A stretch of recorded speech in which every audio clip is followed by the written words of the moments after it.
leadership management questionnaire? Yes or no? Meron kayo?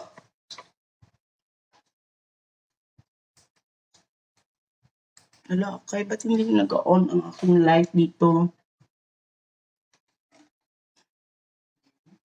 Hindi siya nag-on.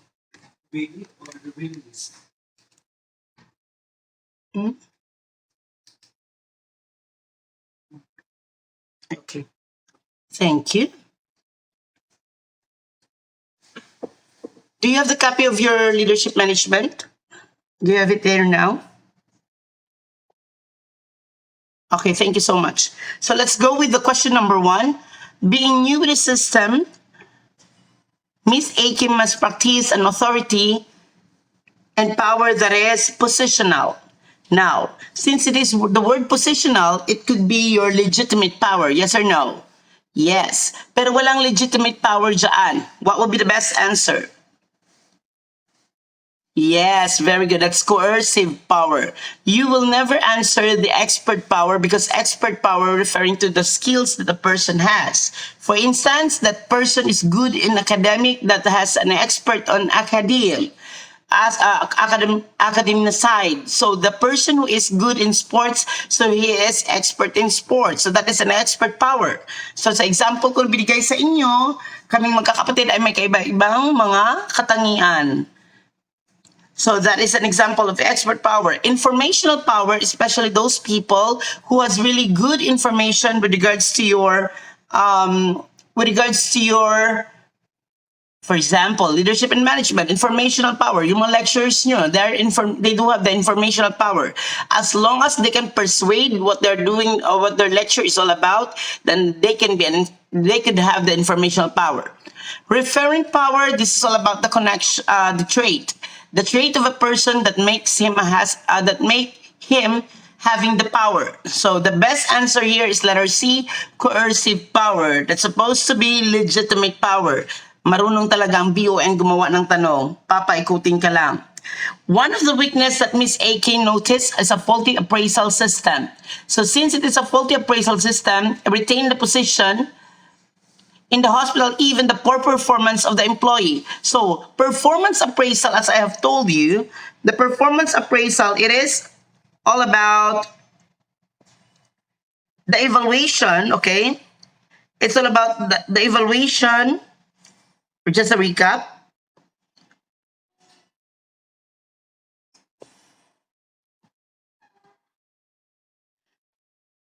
All right. So, in your controlling, one of the activities there is quality assurance. And in quality assurance, as I have told you, it's all about evaluation. Ano nga? Standards, isn't it? And your standards, meron tayong tinatawag na S, P, and O. So, structure, kasama na doon ang employee. No? Nandun ang employee.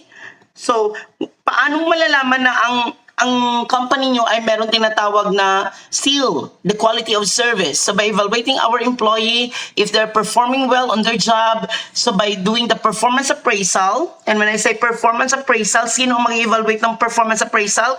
Kapwa staff or si head nurse? Head nurse to the staff nurse. Pero pag kapwa to kapwa, ano nga? Peer evaluation. At pag silang lahat na ang mag-evaluate, 360-degree evaluation. Did I say that? Yes, very good. So when I ask about the number 2, what would be the best answer for this is the best answer is controlling. Letter D, dog. Following, number 3. From the word itself, the hospital to update the policies and procedures on objectively evaluating the performance of the employee. Again, that's still controlling. Letter D, controlling. Nagmali lang yung type dyan. It's not directing, it's controlling. Okay, controlling. Now, number 4. Anong klaseng? All right, it is democratic consultative. Recap muna tayo. Anong ibig sabihin ng autocratic benevolent? Anong sabi ko sa inyo? Pag autocratic benevolent, huwag mong kalimutan si Nurse Jane dahil si Nurse Jane ay parating sabi ng tingin. Diba? Pag nag-uutos si Nurse Jane, that is based on the autocratic way. Autocratic means siya ang nagbibigay ng direction or nagde-direct. And then benevolent means a good. Though all the instruction, hello po, anong answer sa number 3? Di po, controlling pa rin po. Number 3 is controlling. Number 4, let's have a recap. Autocratic benevolent, it is all about sa kanya lahat ng direction, pero alam nyo, at the end of the day, ang makaka-benefit noon ay ang mga employees. At the end of the day, you will be the one to appreciate what this autocratic person is doing to you, because all of his intention is really good. That is for your attention, for your focus, in order for you not to be left behind during the board examination. So autocratic benevolent, tandaan, all right, very good. There must be a trust, no, to be given to the leader so that it will follow ang tinatawag na good result. Kung wala ka rin pa rin trust sa leader mo, sa lecturer mo, wala ka rin trust dyan, then you cannot learn. First things first, give trust to everyone. Okay? Your lecturer will be always your lecturer no matter what. No? Kasi hindi naman siya papatong dyan sa inyo kung hindi siya nag-undergo ng series of evaluation. So that means that your lecturer is already expert enough on what they are doing. Okay? Ang problema lang doon is on your reception process, whether you are embracing the change or you're not embracing the change. So being autocratic benevolent, I already presented that one to you. I hope it will not be forgotten. Autocratic exploitative or coercive. Autocratic exploitative or coercive. This is all about, yes, that is very negative. Why? You direct. And okay, wag tumigil. Dapat matapos yung trabaho nyo. Kailangan matapos ang kota ngayon kasi ipapasa na yan sa main office. Kung hindi matapos, tayo ang mananagot ito. So kahit gutom ka na, hindi pa rin ka pinapahinga ng boss mo, then it's autocratic exploitative. And democratic, dalawang democratic natin, we do have your consultative, naturo ko na yan, yes or no, and your participative. To those who haven't attended the class, please listen carefully. Consultative and participative are very different, but they are on the democratic aspect. A consultative, the person or the leader will be the one to give that decision. Like your president of the Philippines, he has the democratic consultative. You can consult the president about what is happening in your country or into your place, but it's up to the president whether to attend the needs of the people or not yet. Hindi ko sinabing not, but not yet. Participative, ito yung leader and member are together, wherein they are making what's called decision. So in decision, always take note about the majority rule. Yes or no? Yes. So that's majority rule is very important to your participative leadership. Why? Consensus, everybody. Take note that all, most. Not all, but most. Kaya tinawag siyang almost. Let's go with the number 4. The question is all about the employees to write statements that will reflect the institution's direction. From this, Mr. Katie selected the one that best fit the description. A leadership style that Mr. Katie utilized is democratic consultative. Very good. So letter C, Cat. All right. Ano nga mauna pag gumagawa tayo ng tools for our planning? Mauna talaga ang vision. It's always be the vision. What would be the vision of your hospital? For example, the Sub-Sup Hospital in Cavite will be the center of healthcare services for all the people. So, ganon. So, yun ang vision mo. Hindi mo kailangan lagyan ng years na after 5 years that the Sub-Sup Hospital will be the center of... No, not necessarily. Even without the years, make sure that this statement is related to parang ano mo siya, vinivision mo siya na parang ikaw ang magiging ganito. Ganyan. So, like, how do you see yourself 5 years from now? That is a visionary question. Next, a mission should be done. Mission is the purpose. What's the purpose of having the hospital? To deliver low-cost healthcare services, but the quality is still being maintained. So that is the definition of what? Cost efficiency or cost effectiveness. Sagot. Low cost, but the hospital still managed to give quality services. Low cost, but hospital still give quality services. Cost effectiveness or cost efficiency? Sagot. Very good. And the answer is wala pa pala. Sagot. Low cost siya and low, ano nga yun? Low cost but high quality. So this is the definition of what? Wala akong may nakikitang sagot. How could I see it?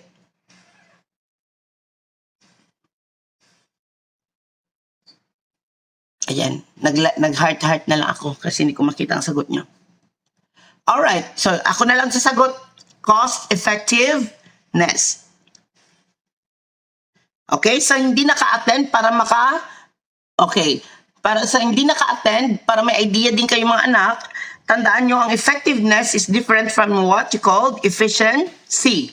Sa mga naka-attend, very good. Sa mga hindi, at least you still have the time to listen. Effectiveness, this is all about doing the task right. Meaning to say, tinapos mo ang trabaho mo, yung 100 questions na exam, tinapos mo, pero ang tanong, is it the right task? Yun. So, a person doing the right task is called efficient, while the person doing the task right, that is effective.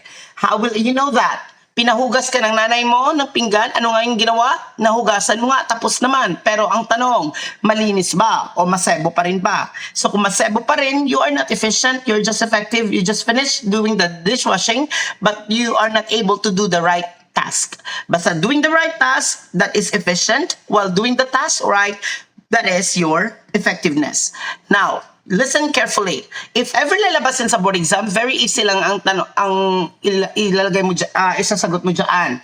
Why? Put in mind na pag natapos mo ang 1 to 100 mo na questions, that is effectiveness. Pero ang tanong, anong score mo? That will define your efficiency.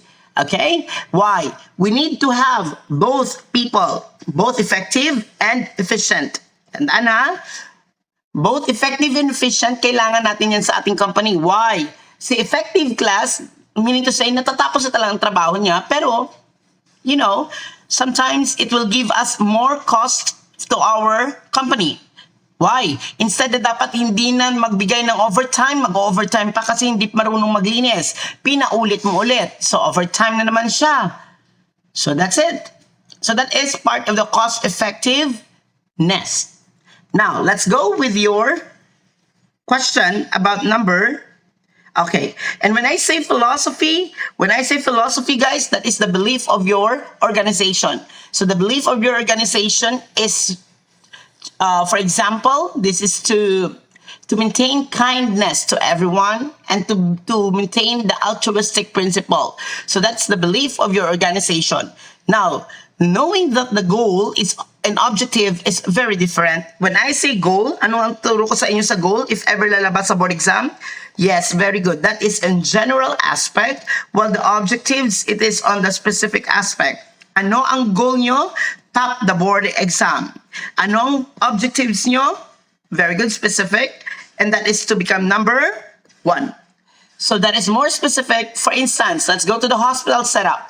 To improve the performance of nurses in Sup Hospital, that is what you call your goal. But to improve the nurses in Station 1 of Sup Hospital, that is your objectives. Right? All right, let's continue. What number we? Okay, very good.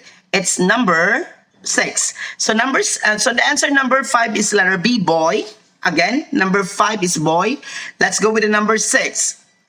Carrie has been private duty nurse for Mr. Santiago.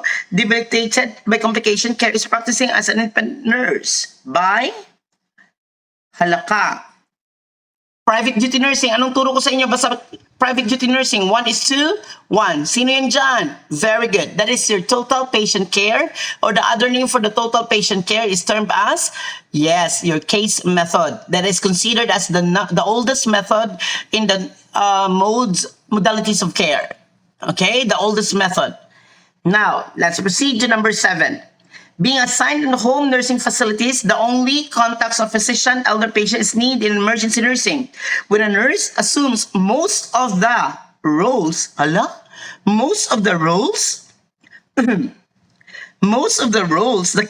client, the nurse should be equipped as, I want the answer first before I'll give, but I cannot find your answers here, and I cannot see those answers. I don't know where. Okay, so some of you might answer the case nursing, which is wrong. Kasi nga, class, enough nursing facility kasi siya. Okay? Not functional nursing, darling. The correct answer is a primary nursing. Okay? Primary nursing is the correct answer. I think nasasabi ko rin yan sa inyo. Nung turo ako ng primary nursing, 24-hour care siya, and most of the care done by the primary nurse. Ang tanong dyan, ilang patients nga ang pwedeng ma-handle ng primary nurse? A, 4 to 6, B, 3 to 5. I am seeing now your answers. Very good. 3 to 5 patients. Very good. That's correct. 3 to 5 patients is for the primary nurse to handle. Meron ba tayong tinatawag na secondary nursing? Yes or no? Yes, very good. In the absence of the primary nurse, the secondary nurse or the assistant nurse will be the one to perform the task. So number 7, it's letter C, cat. What leadership style leaders input the control is minimal, permitting each members of the group to set his own independent goal. His own independent goal? Parang pinabayaan mo siya, Nurse Jane.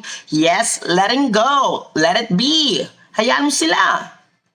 Matatalino yan. Very good. And the answer is letter C, laissez-faire. Magaling. Katulad nyo, mga matatalino. At to ay hindi ko rin siya nakalimutang ituro. I think na ituro ko rin to. This is the mixture of personality by Douglas MacGregor. There is a theory. Anong theory ang mixture? Letter M? Very good. That's the mixture. Theory M. Sino nga yung tamad? X or Y? Si X. Very good. Sino naman yung masipag? Si Y. Very good. Okay. And what is the management for those X? Expulsion or motivation? Exactly. Motivation would be the best answer for that one. Okay. Number 6, the answer would be letter D, dog, case nursing. Number 7, it's primary, darling, letter C. And number 8, it's letter C. Number 9, it's D, theory M. Number 10, the list of concerns for a nurse manager when coming up with staffing is? Very good. The answer is letter C, hourly rate of regular and contractual nurses. Okay.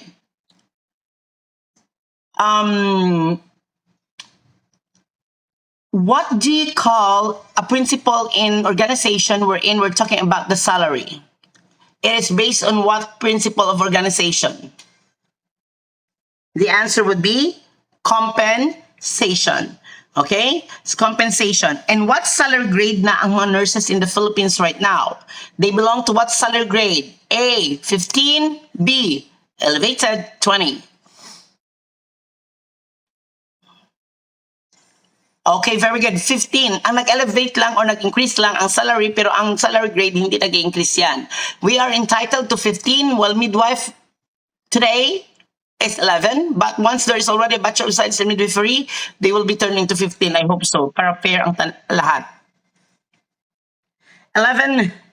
Oh, performance appraisal. Saan ginagawa ang performance appraisal? During controlling phase. Sinong gagawa ng controlling phase? Head nurse or staff?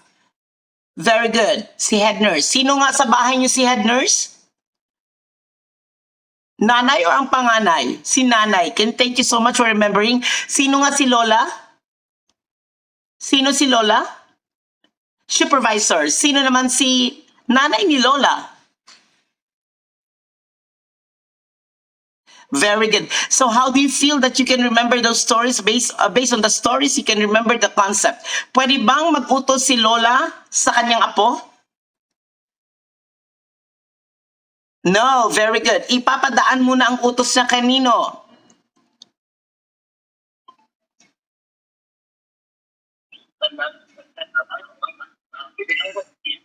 Alright? Number 12. Number 11, the answer would be? Okay, it can only be done by a superior to a subordinate. Oh, I told you about that. You can evaluate your staff, but you cannot evaluate the supervisor. The supervisor, the head, or the owner. Why? Even though sasabihin mo pa, walang kwenta yung lecture namin, walang kwenta yung ano namin. Oh my God. She's already the icon of the center. Diba? If there is something that could be changed, it will be deliberated. No? So it will be deliberated. But you cannot really evaluate your superior because your superior is really your superior. Kumbaga, wala kang magagawa. Siya ang nanay mo eh. Bakit nag-evaluate pa kayo kay nanay nyo? Hindi naman ah. Kahit anong gawin mo, kahit galit ka sa nanay mo pa rin siya. Hindi yan mawawala. Head nurse mo pa rin siya. Kahit ikismis mo pa ba si nanay mo doon sa kabilang baryo, nanay mo pa rin siya at the end of the day. Number 12. Ay, okay. Si Ling nagkaroon ng position. Anong power ito? Alam ko, isasagot nyo dyan, connection power. Correct? Which is wrong. Because connection power, it's not, yes, it's letter A. That is legitimate power because he has a position. No, ang connection power kasi, it's all about knowing the person, knowing someone, and then someone hired you without undergoing a series of interviews or a series of tests in order for you to be really worthy on that position. Number 12 is letter A. Ulitin ko. Number 12, A. Number 11, it's boy. It can only be done by a superior to a subordinate, but not vice versa. Any more question? You're welcome. May I proceed to the next one? Yes, number 13. Colonel Senner, being an advocate of quality assurance. Ano nga ang quality assurance? Is it identifying the problem or evaluating the standards? Standards or evaluating the problem? Standards. Very good, very good. So sa standard tayo, ano yung pag in-identify ang problem? Improvement or control? Improvement or control? Yung in-identify ang problem. Control. And thank you so much. I'm so happy. Ano naman yung nag-makes ng way or solution in order to manage the problem?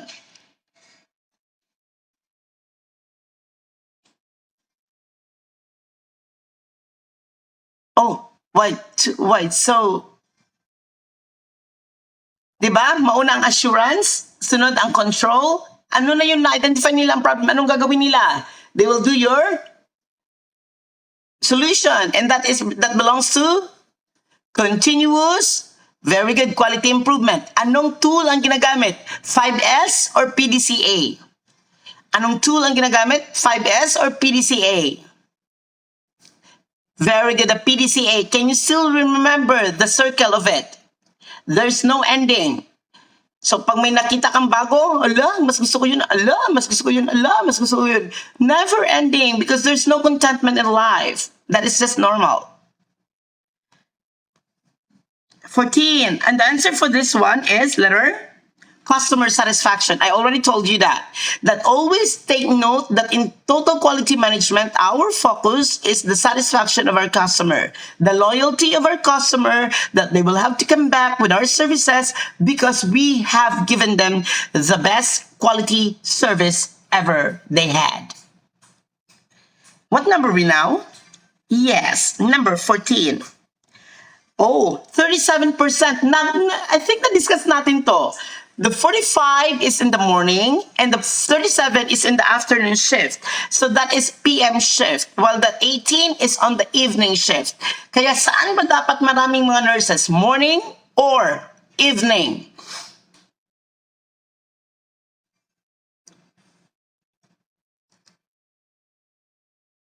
Ilan nga ang morning? 45, 37, 18. So sa morning tayo morning ba marami? Are you sure? Sa amin kasi marami kami sa kalye, evening eh. Okay? Kasi mga pokpok evening lumalabas, hindi naman morning. Alright. Sa station, yes, of course. Alright. So that's it. Now let's continue. What are we now? Number 15. Which of the following can be delegated? Oh, delegation. Oh, la, la, la, la, la. You can delegate only tasks to your novice nurses or nurse attendant only if they are stable patient. So if they're not stable, though feeding is the responsibility of both professionals, but then again, they're not stable, you cannot give it to them. Approaching Bulaong. Sugatasan tinining sa barangay.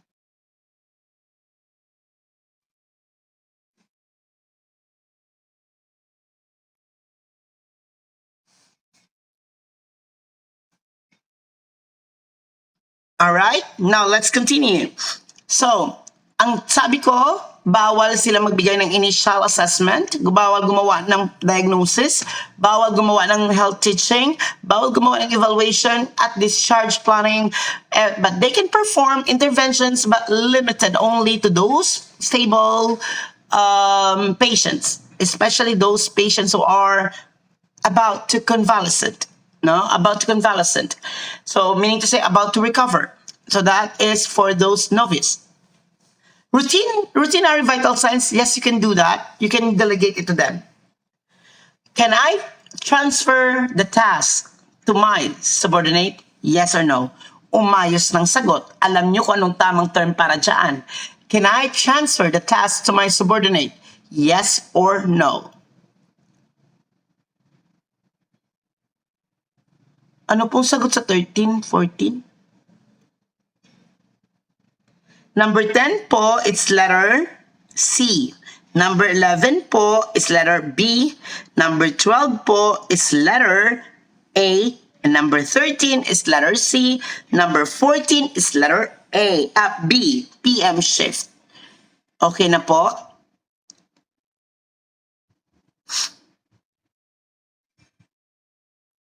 You're welcome, darling. So number 15, that is letter B. The measure of intake and output, yes, you can delegate that. But a measure of intake and output every an hour to a critical patient, an intensive critical patient every hour of urine output, no, you cannot delegate because that is a critical condition that cannot be handled by a novice nurse. Okay, now let's continue. Number 16, flow of communication. You do have your unity of command.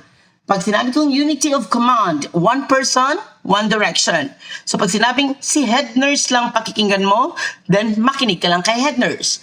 Once the supervisor is asking you to do something, make sure you have to ask if it is part of the memorandum or if there is already a memorandum made for that kind of announcement. Para hindi naman ma-insulto ang supervisor na sabihin mo na, I'm not allowed to talk to you. Okay? Now, in terms of flow of communication, we have what you call your scalar principle. When I say scalar principle, that is the from the head to the lowest part. Now, who is part of the top manager? Okay, lower manager tayo lower manager. A, staff nurse. A, staff nurse. B, head nurse. Lower manager, A, staff nurse. B, head nurse. Oo nga po. Umihina nga po.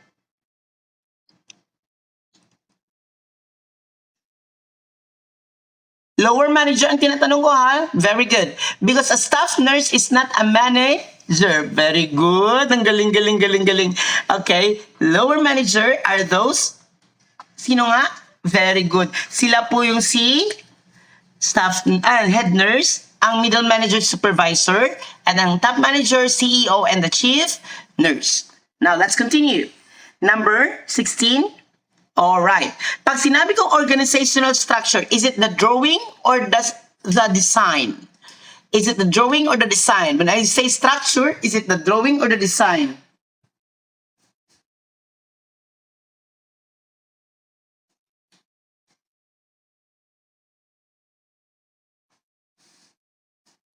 Please answer.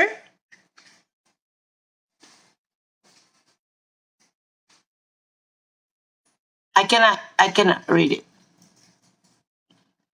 I haven't. Okay. The drawing, the structure.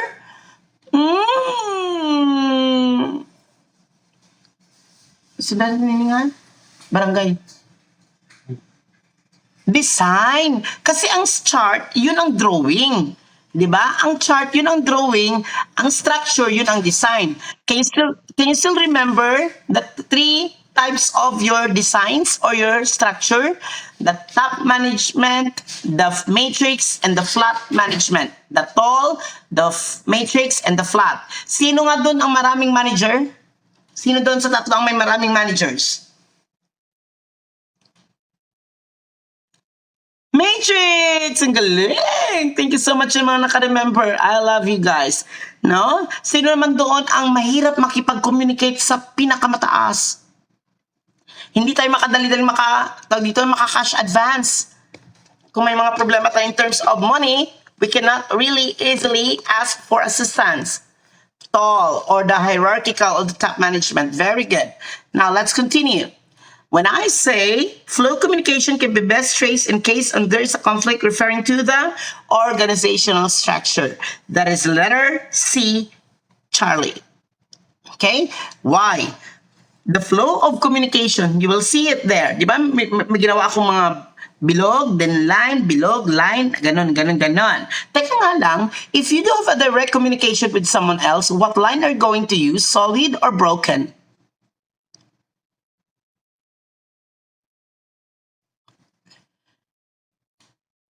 Very good. And if this is for coordination, we already told about the broken line, correct?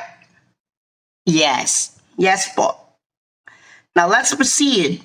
A job description, it is the one before signing for a contract, you must have to read your job description. Okay? And then make sure that there is no violation for both parties, that both parties are already having the same rights has been established, or else si attorney ang mananagot niyan. Bakit hindi mo na-review ang contract? Mr. Yoso has mentioned about inclusion of the research outcome to the staff credential as the basis of promotion of salary. A performance appraisal that will best fit the description and promotion through, very good, a ranking system.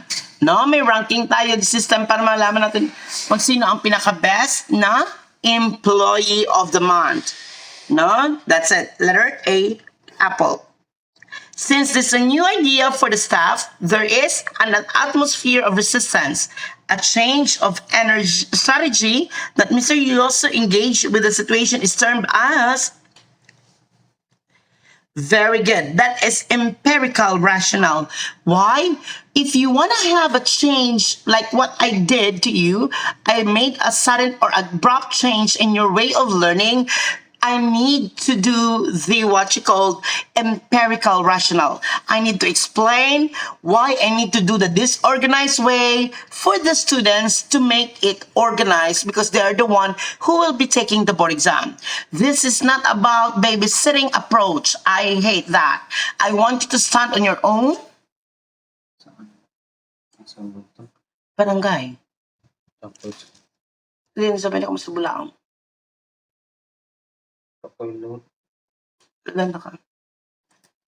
All right, let's continue. Now, when I say power coercive, for example, there is already an instruction, but they are not following you. For sure, okay, for sure that you will give a punishment to those who don't follow. Kaya nga, pag sinabi ko, sagot, at hindi magkakaroon ng sagot, mapapabilang sa aking mahiwagang libro na tinatawag na sumpa list. So that is an example of power coercive. So by that means, nagkakaroon kayo ng learning with all those kagagahan ko na ginagawa, kapokpokan mga ginagawa ko sa inyo. Doon ay may punto doon ang mga bagay-bagay na kailangan nyo talagang makita. Kung hindi mo pa makikita, meaning to say, maybe you're still a neonate. Young neonate cannot see well. Alright, let's continue. Be a toddler now. Be independent on learning. Now let's go, because on November, you are now a school age, competitive way of playing. Now let's have this one. Pag sinabing overt obvious, makita nyo ang change. Pag sinabing covert, siya lang nakakaalam ng may change. Correct? So by this one, some of the old staff has aired their concern that they are already not that young to do the research and the only young ones should be required. The young express sentiments on equality. Such conflict can be classified as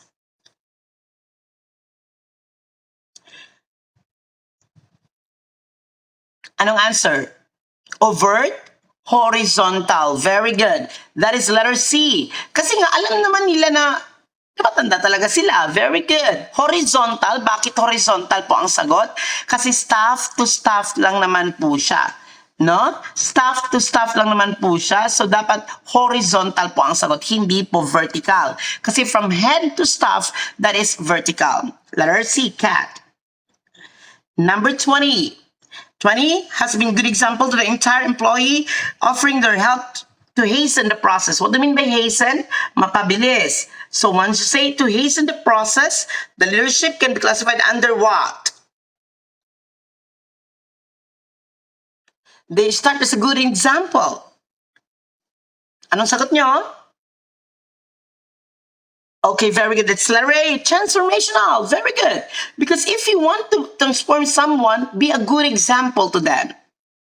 Okay? So, you've noticed I don't write much. No, I don't write much because I want you to perform no writing as well during my class. So since you are writing a little, then I'm going to write a little as well. As much as possible, like an old lectures of ours, during our time, once we do have the old lectures, walang PowerPoint, walang handouts, kundi nagsasalita lang siya sa gitna. Just imagine that. How crazy it is na may microphone lang siya, nagsalita about the topic that will be coming out in the board exam. Na-disconnect po ako eh. Okay lang yun. Makinig kayo huwag kayong mabisi dyan sa chat-chat, yun na yan. Sa story ko kayo maging mabisi. Oh, yun na nga, sabi ko, nawala tuloy ako. Sabi ko nga, sabi ko naman sa iyo, oo. Yung mga lectures namin dati, hindi na po nagkakaroon yan ng PowerPoint. Diretso po yan, diretso po sila, microphone lang, walang emi dyan. Na may mga PowerPoint presentation pa, wala na. Nakakapasa naman kami. I-check lang yun ng mga lecturer. Diba? Kung gusto mo talagang matuto, in whatever change it is, you need to embrace if you know that it is for your good outcome. Kung ipapahama ko naman kayo, Diyos ko na lang, wag naman sana. Okay? Hindi ko sana ipapakita yan. Pero since pinakita ko sa inyo, meaning to say that is very helpful. It was done by others and made it to the top, then why not you? Anak ba kayo ng presidente? Charing. Okay. Ang sabi ko naman sa transactional when I had my lecture, transactional is all about reward. Very good. Basta may reward, transactional. Path goal, you pave the way. Ikaw nagsimula. Tandaan mo sa path goal, nagsimula kang ikaw mag-una, like a Boy Scout, may flag ka na dala, parang gidon bearer ka. Servant leadership, you need to serve your people first before you will become the boss. No? In the hired company, those children of them, hindi nila hina-hire kaagad-agad to become the CEO, but they need to experience the lowest part of the organization so that they will understand the people that they are working with. Sila ang taong nagpapayaman sa inyo, so sila ang dapat yung bigyan ng tamang pansin. Ay, sinisweldohan naman namin sila, nursing, given that sinisweldohan mo sila. Pero sa puntong yon, kung wala sila, walang product ang company nyo. Tama? Remember that they are part of the resources that we do have the 5M. Money, machine, materials, manpower, and give me one moment in time. Let's have number 21. I think naituro ko din ito. A type of budgeting that is 20 is A. 21, liquidating all the costs up to the last cent. Oh, Can you still remember the example of mine about the barangay officials when it is already this end of the December, they have to make sure that their liquidation will be ano nga yun? Parang coincide, no? To their budget proposal. Kung 1 million, dapat zero ang end of the year. So that is your zero-based budgeting. Letter B, boy. 22. Orthopedic ward and excited to try her hands in the charge nursing after 2 weeks. Such nursing roles can be best described as a layer is the medication nurse. Oh, this is functional nursing. Isn't it? Yeah, functional. Task-oriented. It is the cheapest way during it is used during the emergency. So that is your functional nursing. And a team nursing always has a team leader. No? Team leader or team nurse, team nursing has always a team leader. So answer that one as a team nursing. So primary, 24 hours, case, the oldest method. After 2 weeks, a layer. Oh my God. Can you still remember what I did? Upward, downward, lateral. So the other name for the lateral could be horizontal. The endorsement could be horizontal. That is letter C, cat. When there is a memorandum, that is an upward. When you are filing for sick leave, that is downward, or IR, that is downward. Well, a grapevine, it is your outward or your coordination with the other department. That is termed as a grapevine. Like a grapevine, connect lang sila talaga. Okay? Shall I proceed now to the next number? 24. Feasibility study. Okay. When I say feasibility study, that is the first thing to do in doing an organization or a company. We do not establish a Jollibee branch in the top of the mountain wherein there are no people around there. Or else it will be someday a subject for a tourist spot, and that would be beneficial to everyone who are there at the top of the mountain. But only if there are tourists. Now, she calculated her investment in comparison. Oh, okay. This is a revenue budget. Investment, right? So when you say investment, pumapasok sa iyong pera sa bangko mo and cash in.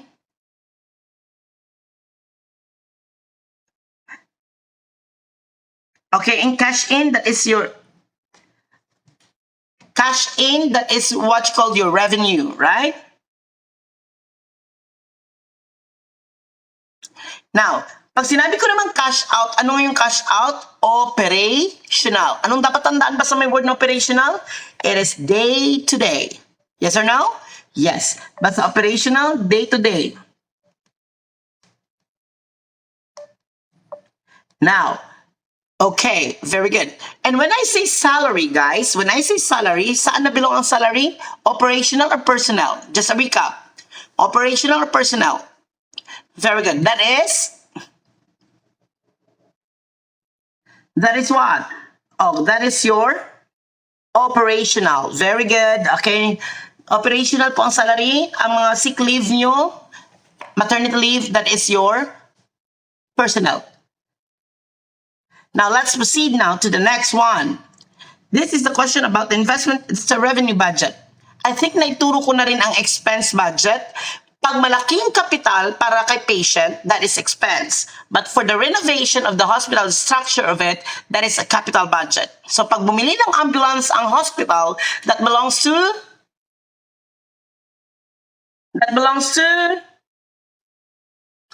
ambulance. Very good. That belongs to expense budget. Pag nagpatayo ng other or annex building ang hospital, that belongs to capital budget. And a small amount is considered as your cash budget. Which is not true about strategic planning. Oh, which is not true. Day to day, because a day to day is considered as operational or what you call your short-term planning. Yes or no? Exactly right. Exactly right.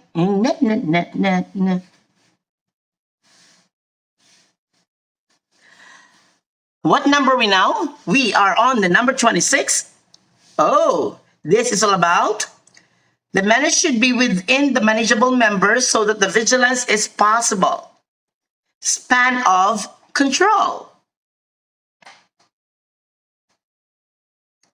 Yes or no? Oh, 24A. 24A. Revenue. 25. D. Dog. Hindi kasi ako mahilig magbigay ng letter A, D. Kung ikaw estudyante at may alam ka talaga, alam mo kung saan ang sinasabi ko. Parang ganon.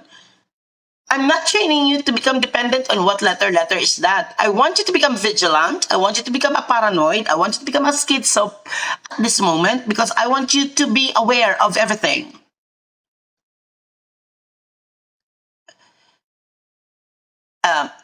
Everything is being recorded. I think it will take so long if you're gonna have to answer every question.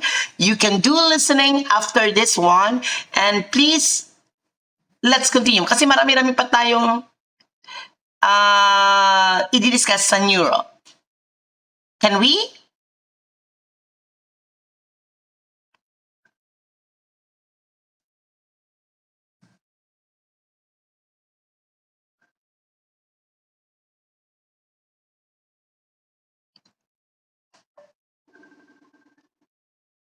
Hold on, guys.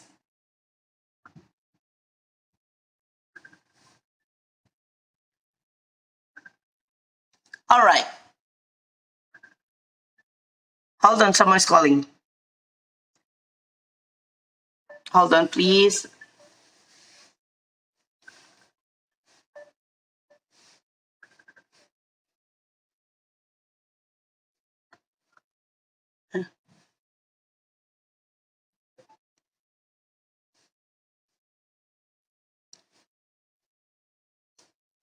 All right, let's continue. Hold on. All right, there you go. Now, so this is the example of span of control. As I told you, ilang nurses ang pwedeng i-handle ng head nurse?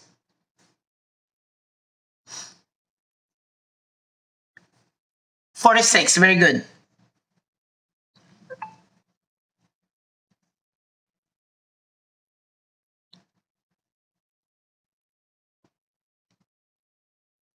All right.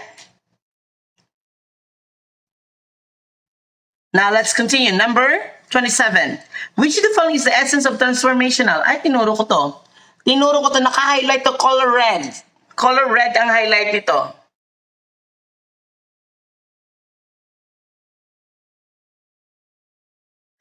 What is the answer? Very good. Empowerment. Okay, very good. Empowerment. 27. In upgrading the services of the hospital, a good manager will measure services of the institution with the post best performing. Comparing the best performing.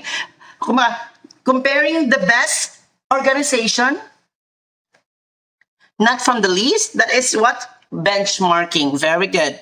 Can you still remember marking the bench? Yes, the flower in the head of the bench. Let's go, 29.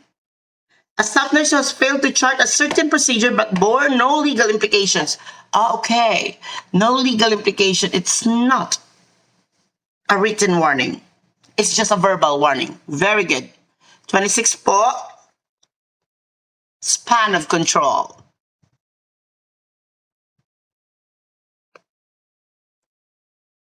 29, it's verbal warning. While 30, which for sure tama kayo sa number 30. Sige nga, sabihin niyo muna sa akin number 30. Anong sagot niyo?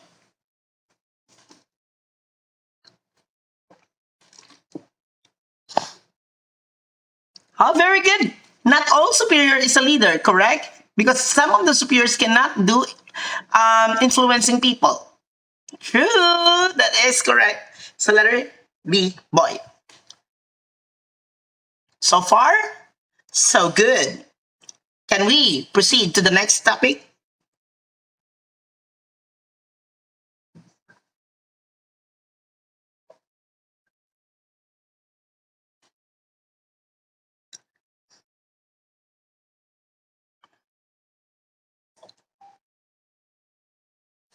All right. Te? Kaklase ko, te.